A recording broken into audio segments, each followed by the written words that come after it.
Joining us today on the Zaddy Zone. What a pleasure. Dr. Will Cole, could you just tell me how you're going? How are you? And I'm excited that we're talking today. This is a long time coming in my book, so this is day made. I'm on Zaddy Zone, baby. Yeah, baby, the Zaddy Zone. Tell us who you are. Give us a little introduction to Dr. Will Cole. I am a functional medicine doctor, so my day job is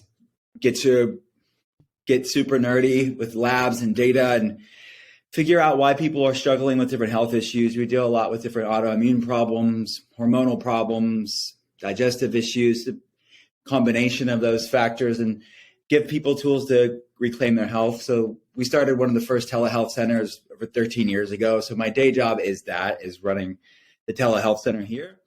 And from that passion for my patients and functional medicine, I write books about this stuff, written a few books, and have a podcast called The Art of Being Well. And, I have 2 golden doodles, 2 kids, beautiful wife, long walks on the beach. I'm an Enneagram 5, left-handed. Anything else? What's that? What's an Enneagram 5? Oh, man, dude, we need to. I'm going to send you after this an Enneagram Institute quiz. It's a personality of, I don't want to say personality. It's kind of a personality test, but more of how you see the world, what motivates you. And it stems from like your childhood messages you receive as a kid. And Enneagram 5 is a researcher. So it works well for my job. And I don't want to type you in front of everybody, but I'm gonna wait and see what the test says. Okay, yeah, that sounds amazing. I mean, so what happens? Like, let's just say I come to you through your telehealth lab, and I don't have any particular issues, but I just want to work with you. Maybe I'm feeling some digestive distress sometimes, a couple of days a week. What would be the start off? How would I poo in some Tupperware and send it to you? Or pretty much. It looks more like a fry dish. So you can, instead of French fries, you would poop in the French fry dish and send it out to the lab. But you can rinse it afterwards if you wanted to use it again and recycle. But I wouldn't recommend that. So how it starts is really with a health history. It's really the unsexy. Not that pooping in a fry dish is that sexy, but it's even unsexier than that is just a health history, a good, solid, comprehensive health history of figuring out, okay, what labs are even relevant to you? Not everybody needs every lab under the sun. There's so many great labs out there, but not all of them are, some are superfluous to you. So I want to look at the areas that are the most relevant from a clinical standpoint. And yeah, it starts with that. And we talk like we're talking right now virtually. And then we'll ship out the appropriate labs for you, coordinate them. If it's like a blood test, a local lab that's in your city, and some tests you do at home, like the poo test or like a urine saliva test or something like that, urine test. So yeah, that's where it starts. And then we'll build a protocol based off of that lab data. And then we clinically monitor people and coach them and guide them and build them food protocols, build them natural medicine protocols, build them biohacking protocols, and coordinate with local specialists if we need to really give them the thorough support that they need. Yeah, I want to talk about something that you often talk about, which is kind of the holistic idea that like how healthy you are definitely affects your mental health. Obviously, your brain is part of your body, and so that there's this gut brain axis. And I've heard it said that young men today have an average testosterone level roughly equal to that of a 67-year-old man in the year 2000. But you said something similar to that, something I'd never heard. You said the average young adult today has the same level of anxiety as the average psychiatric patient in the 1950s. Could you expand on that? Yeah. And that where I got that reference is not even a new study. That was a study that's maybe 10, 15 years old. So I can only imagine what actually the research says today when you look at the growth of mental health issues like anxiety and depression, other brain health issues today that are even worse than when that study came out. That we're comparing anxiety levels between young adults at the time of the study and the psychiatric patients of the 1950s. Yeah. Look, we're living in a time where there's we're coming to the point of unsustainability on so many different levels, and we are, as humans, just microcosms of a larger issue from what researchers refer to as an evolutionary mismatch, an epigenetic genetic mismatch, where we are living in a brave new world in many ways, and there's a confluence of different factors, from the foods we're eating or the foods we're not eating, our exposure to environmental toxins, our relationships with technology. It is a combination of things, but it is we're now facing this in the form of, it's mental health issues, autoimmune problems, metabolic issues. These are largely lifestyle driven, epigenetic driven. And they're in the genetic variants that are associated with these issues are being triggered like never before in human history because of this epigenetic genetic mismatch. So it's startling. And then when I post a statistic like that, people will say to me in the comment section, I'll see from time to time, you can almost expect what people are going to say, right? And they'll say, well, it's because there's better diagnostics, and that's why. And that's part of it, right? We understand things better. We're talking about things more. The internet is raising conversations that never happened before. That is certainly part of it. Awareness and diagnostics is a part of that. But nobody that's looking at the statistics of mental health issues, autoimmune issues, metabolic issues is going to say it's solely due to better diagnostics. So yeah, that's what we're facing, sadly, as a society. Yeah, I'd say that we have to look at the overstimulation of our brains that have never been stimulated in this way before. Humans have never had computers like for our entire human history. We haven't had them up until 30 years ago. And now we have computers, not only computers, we have computers in our hands. We have computers on our wrists. We have this constant stimulation, which I don't think humans were ever supposed to have, as far as I'm concerned. So there's a pretty clear and obvious signal there that we are overstimulated and our brains are overstimulated and our nervous systems are probably reacting to that. Yeah, absolutely. We are, without a doubt, living in this dysregulated state because of that chasm between genetics and epigenetics. And yeah, it's definitely taking our nervous system. And if you want to open it up even more, the neuroimmunoendocrine system, the nervous system, the immune system in the form of chronic inflammation, and therefore our endocrine system, our hormones are taking a hit. You mentioned testosterone levels being part of that. And then more other hormones too. I mean, the insulin is obviously, people are having massive insulin signaling issues in the form of insulin resistance, and estrogen and progesterone for people as well. So it's a very much a problem, and we see it today. It's easier. It would be hard to ignore. Even the person that somehow I don't understand these people that want to justify and downplay these things that are going on, because they're very real and they're impacting people's quality of life. Yeah. So what do you tell clients who you can tell that stress is a part of their inflammation, and that you can tell perhaps overactive, they're heavily anxious? What do you tell clients like that? First, I'd love to hear what you tell them to do lifestyle-wise. Do you tell them to exercise, meditate? And then what do you tell them to eat in order to calm brains? Is there a way to eat to calm your anxiety? Yeah, it starts with food, right? It really starts with food. Not that that's the only facet to this. It's not. It's multifactorial, but it starts with breakfast, lunch, and dinner. I mean, it's really going to be hard to have a great mood and be supporting a great mood when you're eating foods that don't love the human body back. It's going to be an uphill battle at best. So we can provide our body the raw materials that it needs to have proper hormonal signaling, to have proper blood sugar balance, to have proper gut-brain axis innervation. So what I would say is the average human would benefit. Most of your listeners are going to know the more inflammatory things that are problematic to most humans. And there are better for you versions to all of these things. I mean, it's not black and white, but number one would be added sugar. People have to look at the grams of added sugar they're consuming in a day. There's a lot of bioindividuality with that. Some people can tolerate it more than others. What type of sugar matters, how much fiber is part of that conversation matters of how that sugar is metabolized, but people should look at the grams of added sugar they're having, specifically the processed refined sugar. We know that's going to impact mood through the gut-brain axis largely, and its impact on blood sugar. And number two would be gluten-containing grains. There are better versions of gluten out there, and it's a nuanced conversation of, is it the gluten or is it what we've done to it? Is it the hybridization? Is it the genetic modification of some grains, the spraying of glyphosate, or is it the not properly preparing that food, right? Is it not sourdough? Is it not fermented? Is it not soaked and sprouted? It's all of those things, I think, depending on who you're talking about, right?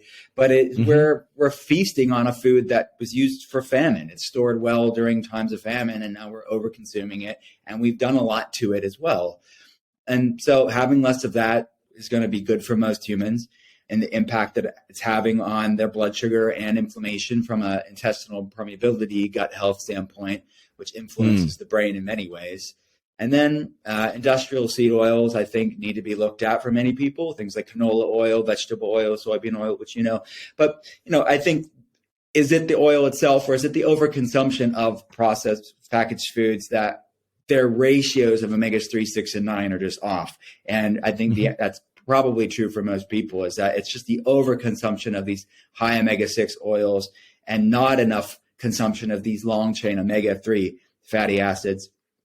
And then last would be dairy. I think that there are better for you versions of dairy, like the A2 dairy, more of, we're decreasing that epigenetic genetic mismatch by having these more original OG dairy proteins in the form of A2, and certainly the fermented dairies like kefirs and yogurts and cheeses and things like that. But even the best versions of dairy can still be problematic for some people. So what I call the inflammatory core four would be those four things.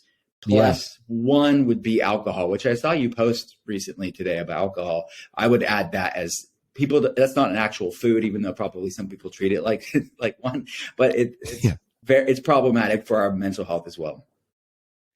Yeah, totally. I really like what you said about the seed oils, that maybe it's not the actual oil, but the fact that you always overconsume it. You don't get fries and eat two. Never happens. You eat the whole bag of fries, and those are things that are cooked in really hot, seed oils, really cheap industrialized seed oils. And so maybe you're right. Maybe it's not the oil. Maybe a little bit wouldn't be bad for you. It's the fact that whenever you do eat them, you eat a lot of them. Mm-hmm. Yeah, I think that that's part of it, certainly. And we know these oils, beyond just a human health standpoint, and the overconsumption of them can be promoting a pro-inflammatory state because of that ratio. Those polyunsaturated fatty acid ratios of 3, 6, and 9 are off. But we know these oils are not great from an environmental standpoint, too. And what's bad for the planet is ultimately bad for us as well, which that's a bigger conversation, when it comes to the mono ag of corn and soy and rapeseed and things like that. Yeah, canola is rapeseed, isn't it? Is that right? It is. Yeah, there's no canola plant. There's no canola. Yes, yeah. But I can see why they changed the name. Rapeseed, not a good look. Not great from a PR standpoint. Yeah. I don't know. Like if I was a rapeseed advertiser, I'd be get raped. That would be my, sorry, probably inappropriate, but funny to think about that they had to change it to canola in order to make it marketable. I think it came from Canada. It's like the origin of Canada oil is the canola oil. Great PR. But yeah, who can't get behind a good old Canadian anything? Canadians are so nice. It's way better than rape. They apologize for doing nothing. The Canadians, God bless them. Tell me a little bit about A2, about what the difference is between general dairy, the general dairy that'll be the cheapest in your dairy aisle, and A2, and how that is different and how we digest it differently. So the majority of dairy that you get in the store today, that the milk that people are buying, consuming, is predominantly beta A1 casein, which is relative to the human consumption of dairy, is a relatively new phenomenon. That the majority of human history, humans would have consumed this beta A2 casein. And this happened because of the crossbreeding of cows, largely. So there are certain breeds of cows, certain types of cows that still produce these beta A2 caseins. Certain cows in Europe, New Zealand, certain cows in Africa, India still produce this original primordial or ancestral, I guess you could say, subtype of casein, which is what researchers are looking at. Is in the problem, is it the dairy itself, or is it that we are eating this food that our DNA, the microbiome that's digesting this as well, is it just a mismatch where it's more inflammatory, it's more irritating because we did not co-evolve with this subtype of casein, which is an interesting concept. So that's why, in part, what researchers are really saying, why people do not have the same inflammatory response to these A2 caseins, which is another reason why the fermentation of dairy, even with the A1, is less problematic, because you're breaking down some of that A1 casein that's problematic with kefirs, yogurts, cheeses, things like that. Yeah, it almost sounds to me like across those, those inflammatory foods that you just mentioned, when they are, sugar, for instance, when it's encased in fruit, doable. When it's refined and processed, really rough on the body. A1, which is not really what we've evolved to be able to digest, is not as digestible as A2, which is how we evolved it. It's kind of like new foods are rough on the digestion. Old foods ancestral foods tend to be better for us. Absolutely. Yeah, that's well said, succinctly said. And, the microbiome, we co-evolved with it, and it kind of makes sense when you look at it through the lens of an ancestral health. And what's good for the microbiome is good for our health. And I think of, the 90s cartoon, Teenage Mutant Ninja Turtles, and you think of Krang, the villain with the brain inside of the robot. That's kind of us. We're that robot, and our microbiome is that brain. And it regulates a lot of things. And what's bad for that microbiome is bad for us. Yeah, let's talk a bit about that. Let's talk a bit about how exactly, you're just talking about those inflammatory markers in the diet or inflammatory foods, how they do affect the microbiome and how that microbiome then affects our brain. I'd love to know about how that works. Yeah. So depending on the study that you look at, some numbers are lower, some numbers are higher, but it's upwards of 100 trillion bacteria in our gut. And we have a few trillion, 10, 30 trillion, something like that, lower number of human cells. We are vastly more bacteria than humans. And we're sort of a sophisticated host for this microbiome metropolis, this gut garden that's influencing our mood, our hormones, our immune system, lots of different things in the body. So it's 75% of the immune system. When you're dealing with inflammation, which is a product of the immune system, there's a lot of gut-centric components to people's inflammatory problems, and we can quantify this on labs. And we also know that 95% of serotonin, our happy neurotransmitter, is made in the gut. 50% of dopamine is made in the gut. These things that are produced in the gut, these neurotransmitters that are made in the gut and stored in the gut, don't pass through the blood-brain barrier. The mechanism of action seems to be, at this point, the understanding of it is in the research, is it works upon GI motility and the vagus nerve, which is the longest cranial nerve in the body. It's responsible for our parasympathetic resting, digesting, gut-brain axis communication, this hormone balance state as well. So when people talk about the gut being the second brain, that's really what they're referring to, is the gut microbiome and the gastrointestinal system's influence on our brain, this crosstalk between the microbiome and the vagus nerve into the brain. So there's a lot of researchers looking at certain colonies of bacteria within the microbiome that are associated with things like anxiety and depression and other brain health issues, even autism spectrum disorders, or researchers are looking at the microbiome's implication there as well, both from a microbiome specific standpoint, but also this inflammatory component that I mentioned earlier. There's a field of research referred to as the cytokine model of cognitive function, and cytokines are pro-inflammatory cells. So it's researchers looking at how does inflammation impact how our brain works? How does inflammation impact mental health? So if there is signaling issues from a neurotransmitter standpoint, if there's different parts of the brain that are firing out of proportion, that is largely driven by inflammation. There are inflammatory components to these conversations. So there are multiple reasons that researchers are looking at the gut's influence on our brain and on our mood that we need to explore. And in the West, we'll oftentimes, like you mentioned, separate mental health from physical health. It's important for people to realize that we should not be relegating mental health as some sort of abstract thing where it's this quote unquote chemical imbalance that nobody measures, where no one's actually measuring this.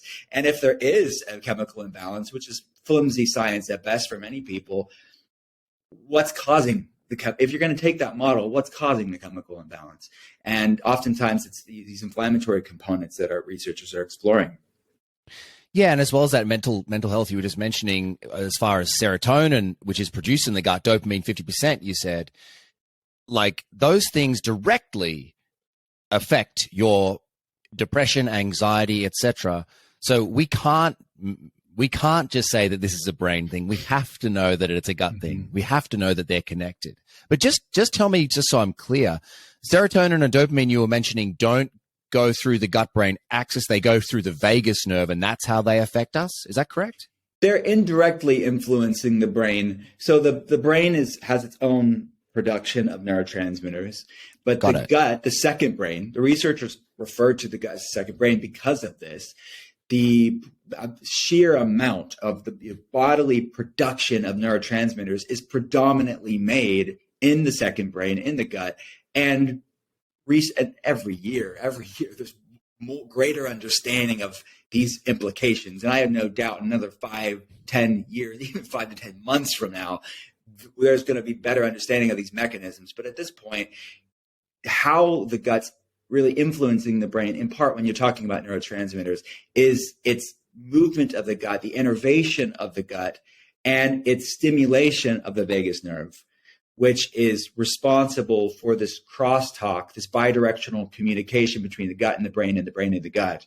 And it's responsible for that parasympathetic aspect. So when people talk about a dysregulated nervous system, quote unquote, that's implicated in things like anxiety and depression and hypervigilance and these other brain health issues, it's largely what we're talking about is an overactive sympathetic response, this fight or flight stressed state, and an underactive parasympathetic, which is that resting, digesting state, i.e. the gut. And that's really the vagus nerve. So the physical thing that's going on here in part is what researchers call a poor vagal tone or weak vagal tone, which is vagus nerve is weak, it's hypoactive, and it's a lot of gut feelings. A lot of my latest book is really meant to, how do we strengthen the vagus nerve? How do we tone that regulating of the gut brain? How do we tone that parasympathetic response, which is really what when someone's talking about, I need a regulated nervous system, or I want to have a regulated nervous system, that's what has to happen. And you really can't have that conversation without talking about gut health. Yeah, cool. So let me see if I understand this. The vagus nerve decides whether you're in a parasympathetic or sympathetic system. And the parasympathetic is really when you rest and digest, and sympathetic is fight or flight. And sometimes when you're at home and you have nothing to do and there's nothing really going on, you're in a fight or flight, and you can't really understand why that is. Sometimes I sit down to eat and I'm like, I am not ready to digest this.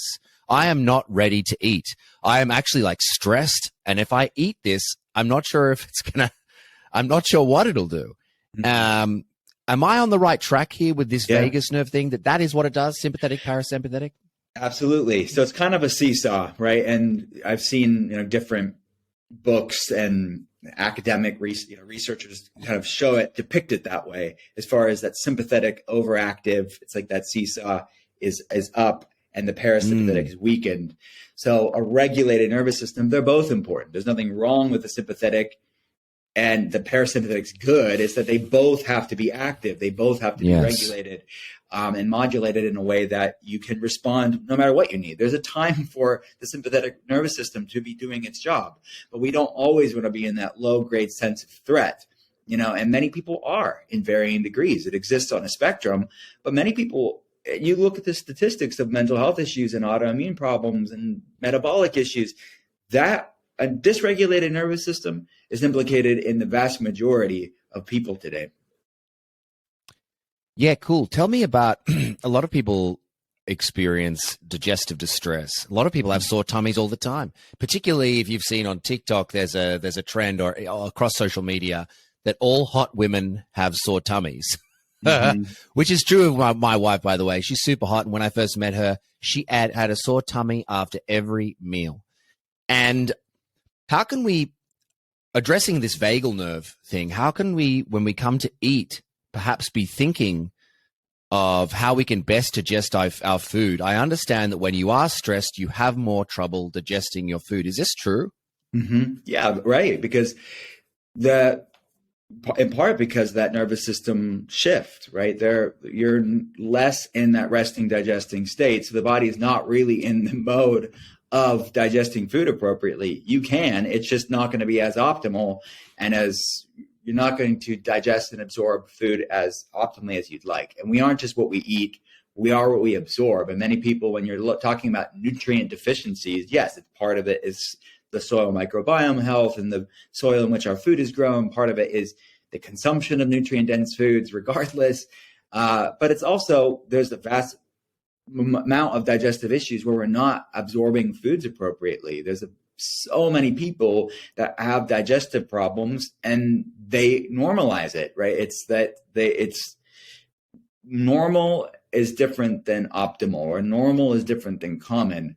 And just because something's your everyday doesn't mean you should settle for it. And normal, as far as bowel movements are concerned, people should look at the bathroom, look at the toilet next time you go. Normal is 1 to 3 snakes a day on the Bristol chart. Many people are not doing that. It's like every 2-3 days, or it's always loose, or it's always really a strain to go to the bathroom.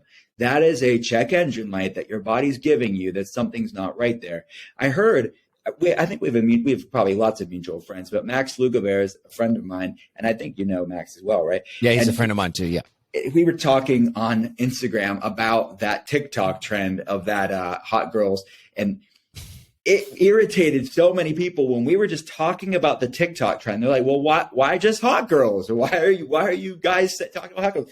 We didn't make the trend. We were just talking about. Yeah, obviously, people are on social media going through this, which I think is a really good thing, that people are normalizing talking about things that are oftentimes stigmatized, especially amongst women.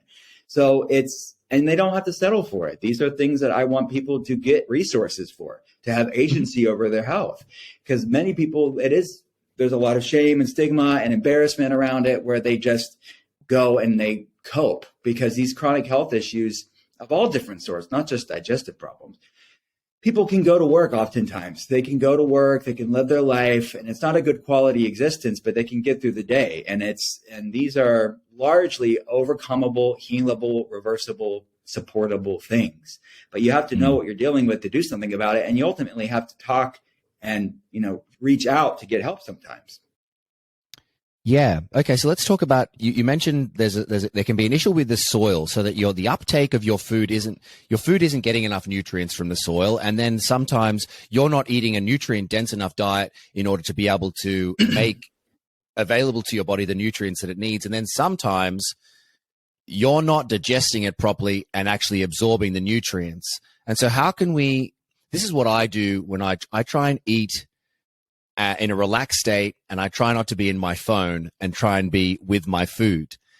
Mm-hmm. What do you recommend? Am I on the right track? Get off my phone, try and breathe and relax when I eat? That would be great. Yeah. Eating more mindfully, sitting down, practicing present moment awareness. I love the way you even worded that, getting off your phone and pay attention to your food. I think that's, whenever possible, a good idea. And I don't want people to feel like, well, I always have to do that, or become militant about it, or obsessed about it. Do the best you can. And I think if we start making just movements in that direction, it's going to be great. And it's not all or nothing. And I think the more people practice and live their life around mealtime supportive of that parasympathetic, it's going to behoove them. So yeah, I think that's a great idea. Obviously, going back to those inflammatory core 4 things, like eating food, less of those things, and how that can impact the gut microbiome, because the good foods that do love humans back will be the body will be a lot less stressed because you've removed those stressors, so it can get the most out of the foods that do love humans back for the most part. And there's a lot of bio-individuality with that statement. I realize that there's a lot of nuance and context around that, but I think that as people have digestive problems, and for all those hot people out there that have digestive problems, or non-hot people that have digestive problems, I really would say focusing on more cooked vegetables and cooked foods in general and less raw vegetables and foods is going to be beneficial from a therapeutic intervention standpoint for a time. Not that they always have to eat cooked foods, but it's nothing. This is nothing new. This has been used in traditional Chinese medicine and Ayurvedic medicine for thousands of years.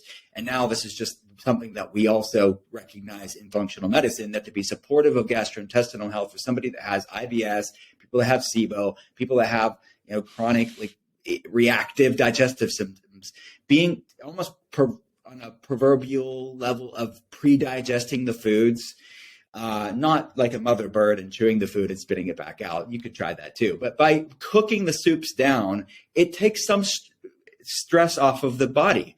So instead of working so hard on digesting foods, having soups and stews, I even have some patients puree the vegetables down to be more digestible. If you have a salad, steam the salad. These are tools you can do to be almost, it's like a proverbial siesta for your gut. You can work on repairing and have less stress on digesting these foods. And I think soups and stews are a great conduit to sort of be a cast in a way, a proverbial cast for a broken, I don't use the word broken, fractured, dysregulated gastrointestinal system. Yeah, so a dysregulated digestive system that eats raw vegetables. What is it about raw vegetables that can be so disruptive? It's a lot of cellulose, a lot of fiber, a lot of plant proteins that can be a lot to handle. And it's stressing an already stressed out system. It's not necessarily those foods' fault.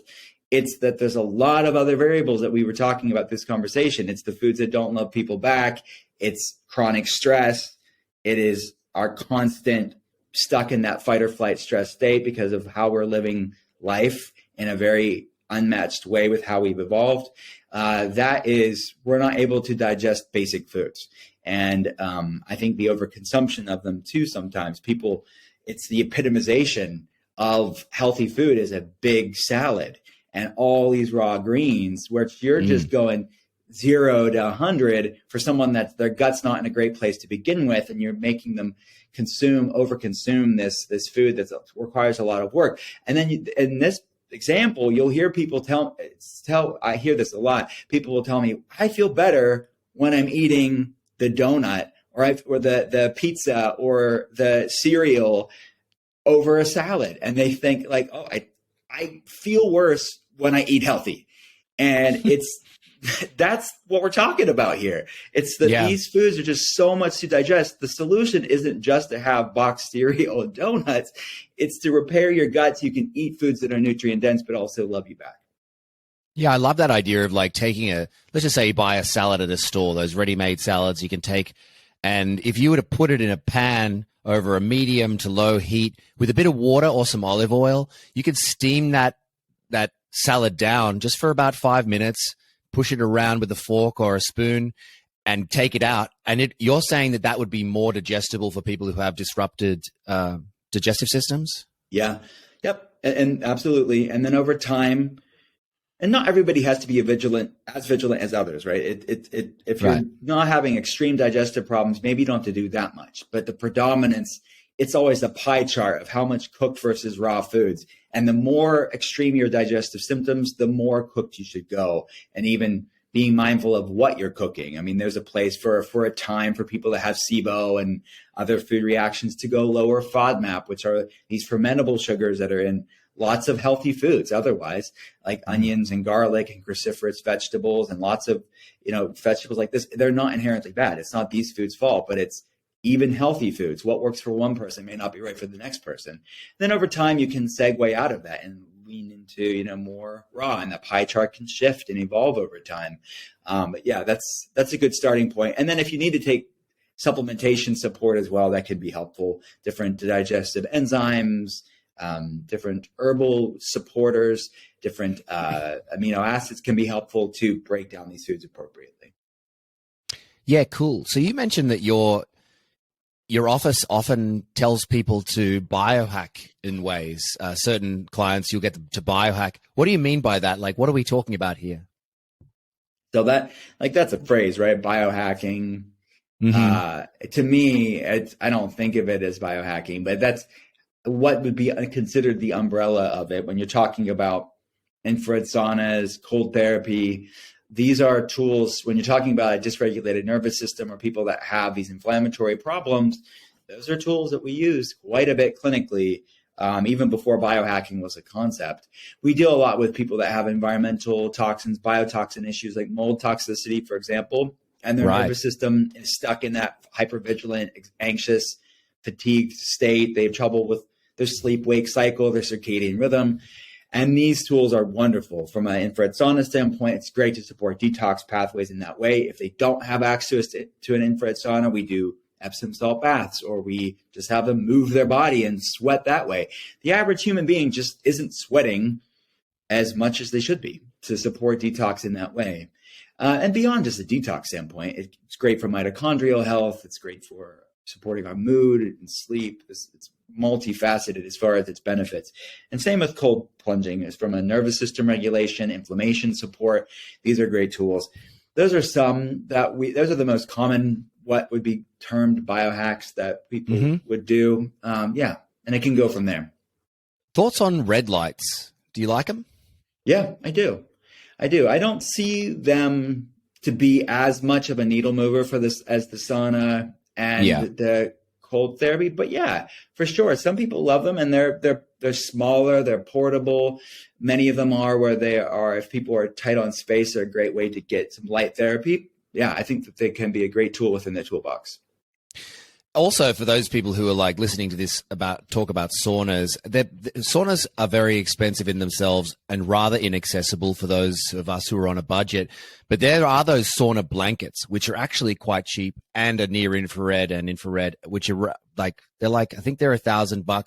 But over time, you're going to use it so often, and it takes up no space in an apartment or a house, wherever you're at. I think those things are really great. Absolutely. I mean, many of our patients, they don't have the budget to pay for a sauna or the space to do it, or both. You're absolutely right. I'd say a massive percentage of our patients, if we are recommending, they're doing an Epsom salt bath and doing it that way. Some of them don't even have a bathtub. They're doing the sauna blankets, which are a wonderful, more space efficient, cost effective way that roll up and you can stick it under your bed or under your couch. It's very helpful, and they're portable. You can take them when you're traveling places as well. And I have one too, a higher dose sauna blanket. I love mine. Love it. So I kind of saw you on a viral video about a couple of months ago. Pretty amazing. It was you and Gwyneth Paltrow, who I believe she's your client. Is that correct? Yeah, that's true. Now, how much bone broth is she really drinking, Dr. Will? Yeah, people were also irritated about the IV. There was bone broth in the IV as well. This was a bone broth IV. Let's have all our patients do that, right? People are crazy, man. How far have we fallen as a culture when someone sipping on bone broth is radical, right? It's like, it says more about our world than anything else, where, my gosh, vegetables and broth, and our ancestors would roll over in their graves if they heard that was newsworthy. Oh, man. The truth is, a couple cups of bone broth, and there's no caloric restriction. I think that, it's the nature of how the world works, right? It's clips, not context. It's clickbait, not context. It was an hour-long conversation, and then people took clips out of this Fives and made it into a story that it never was. And I hate using that term misinformation because it's been abused so much. But this truly was misinformation, because it was a piece of the story and made into the entirety of it. It was really, it was interesting to say the least. I've recently been, I agree with you, by the way. I was like, I think this is unfair to take this clip of her wellness, of which it was your question to her. You go like, what's your wellness? You know, what are you doing? And it's like, she just mentioned a few things that she liked to do. She liked to sauna. She liked to have coffee. She liked to have a big glass of water. She liked to have some bone broth. And people are like, that's all she does? That's all she eats? It's like, that's not what was said. However, absolutely, I love it. I think it's so funny because Gwyneth Paltrow, you know, in my opinion, and she's your client, so you won't be able to speak on this, but in my opinion, her accessibility is not why she is what she is. She's not the everyman of health and wellness. She's like she's in a metaverse of her own. It's like there's what most people can afford, and then there's what Gwyneth Paltrow, who's been a Hollywood movie star for years, can do. And if she wants to have, you know, if she wants to have bone broth on tap in her house, then she's allowed to have that. Yeah, totally. I mean, that would be fun. Bone broth on tap. I mean, you figure that out. But yeah, right. You know what? To be honest with you, and 99.9% of my patients are middle class, 9-to-5 people that have to budget for these things, that do budget for these things. My profession wise, like the top people that I see are school teachers, nurses, and engineers and entrepreneurs. So those are like people in the startup world. So those are not like the elite 1%. And these things, can they do all the things that are out there in the wellness world? No. Do they need to do all the things that are in the wellness world? No. These are all tools within the toolbox, and we want to, no matter where you're at, let's make it as accessible, as affordable, and approachable as we can. And the body's amazing and resilient. You're right. And she was talking about her journey. Like, it wasn't like, okay, everybody has to do all of these things. Yes. And you know, and things like soups and stews are actually very affordable. So the most affordable thing at your butchery will be bones. And you take those bones and you put them in water and you leave them on the stove of a very low heat overnight, and you have a bone broth, collagen rich, protein rich, amino acid rich, to drink the next morning. And it was cheap. And so, like, I think people look at bone broth as this like fancy luxury item, and it's actually one of the cheapest things that you can buy in a store. Yeah. And if you go and buy it already made for you in Erewhon, it's going to be more money, certainly, but you can make it yourself, right, on a budget, or reuse the bones. Like I have patients that will get a rotisserie chicken and then use the bones and then make broth. Again, these are things that our ancestors would have done from an economical standpoint. So these can be done really on a budget, and we make that work for people that are on a budget. So it's always interesting to see, and seeing human behavior for as long as I have, with different clientele, with different backgrounds, and hearing every excuse under the sun. It is oftentimes, for the average person out there, some of the most difficult patients we have are actually the patients with means. They are the ones that do have all the disposable income, but they have all the excuses under the sun of why they can't do it. They're too busy. This is like, that's not for them, where they'd rather spend the money on the vacations and the material things. And then I have the school teachers that are budgeting for it, and they're doing it just fine because their why is bigger than their excuses. So it's really a misnomer, I think, that you have to be wealthy to really lean into things that are within wellness. You just have to be smart about it sometimes.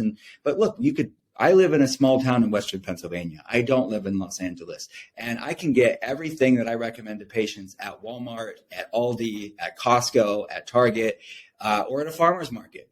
So I really, I think it's unfair for people to judge the wellness world when there's just there's a spectrum of things that people can explore. Yeah. I wanted to ask you about being a dad. You said you mentioned you're a father of 2. What age? 16 and 13. Oh, wow. Wow. You're in the middle. I mean, you have a baby. Your baby's so sweet. Yeah, I started young. It was basically me and a bunch of Mormons that were young dads. And I hung out with Mormons for a few years because and I'm not Mormon, but and now my kids are older and like babysitting all of my friends' kids that are now babies. But yeah, I'm on the other side of fatherhood right now. Yeah. So just give me a little bit of insight though, a few tips for keeping our kids healthy and, been able to influence how they eat, how they live their lives so that they can be healthier. I've got a toddler and I've got a 2.5-year-old and a 4-month-old. So the 4-month-old isn't really behavior modeling yet, but my 2.5-year-old, you bet he is. So how can I help him be a healthy lad? Well, I would say as parents, we know our kids, right? And every kid receives information differently and is so unique. So I would say always know your kid and speak in the language like that they receive, and always make it age appropriate. When you're talking about wellness, like don't go over their heads or make it super serious. Make it fun. Never shame them. Like advice that I would give adults for other adults, I would definitely make it to kids too. Like just make it fun, get them engaged, get them in the kitchen. If you have access to a garden, even an urban garden, like get them involved, get them in the dirt, so to speak, and know where their food came from. If you can't do that, get them involved in the kitchen and where the food came from. Get them involved in food prep and cooking. And I think that a little goes a long way. And no matter how old your kids are, we all could have done better. And I look back at me, like at 16 and 13, this is what I do for a living. I could go back and be like, man, I wish I would have done this, and this differently. And I think it's important. Every parent says that. So to not shame ourselves as parents and say, look, we do the best we can with what we have at that time. And that cliche of the days are long, but the years are short. It's so true on this side of things. Time flies by, and I get it. When you're in the swept up in the week of the busyness and you just are trying to just get through the day as a parent of toddlers and babies, sometimes you don't have the energy to bring them in the kitchen because it's easier to just do it yourself. So don't beat yourself up. But ultimately, I would just be more intentional with having those special one-on-one times with them, getting involved with where food came from. And my son is 16 years old. He's very picky even to this day. And smoothies go a long way. And if they're not getting the vegetables in, smoothies, you can make them fun and get a lot of nutrient-dense foods within them. Yeah, I've got my 2.5-year-old. He's gotten picky. We gave him 2 eggs for years, and now he's done. Like he's just done with eggs. So it's like, okay, we've got to be thinking now. And now I've given him smoothies. So I do half a frozen banana, some berries, a little bit of milk, and then and so it's like an ice creamy, a little bit of almond butter and some bone broth protein.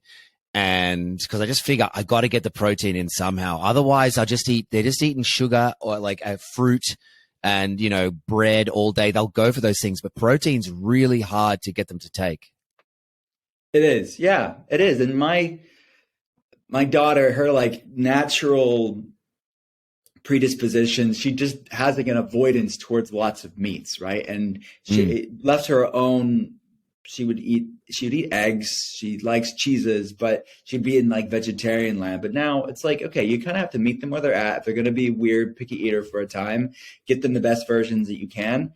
And over time, she's eating chicken and doing fine with it. But I would say, especially for young girls, but really for any kid, to just not make it a big thing. Like just keep it simple, focus on all the things that love them back. And that's where what paradigm shift that I would focus on is like, how can we use food to fuel our body? We want to feel good and set the culture in the home. And I think many parents, they are forgetting the fact that they're the ones that are stocking the fridge and they're the ones that are stocking the pantries, and they need to lead by example. And if there is this sort of, you're living 2 different ways, they can see that. And ultimately live by example. I think that goes a long way. Yeah, Matt, I've loved talking to you. I think that this is a great podcast, just this discussion. I've been looking for somebody to talk to that I can go, when people come and ask me and talk to me about diet, about what they can eat. I've always wanted to have a podcast that I could go, that one, just go and listen to that one. And I think this is a really good one for that, because you gave us those 5 pillars of inflammation, really, that if we avoid those are a good start. And then you add in things that are great.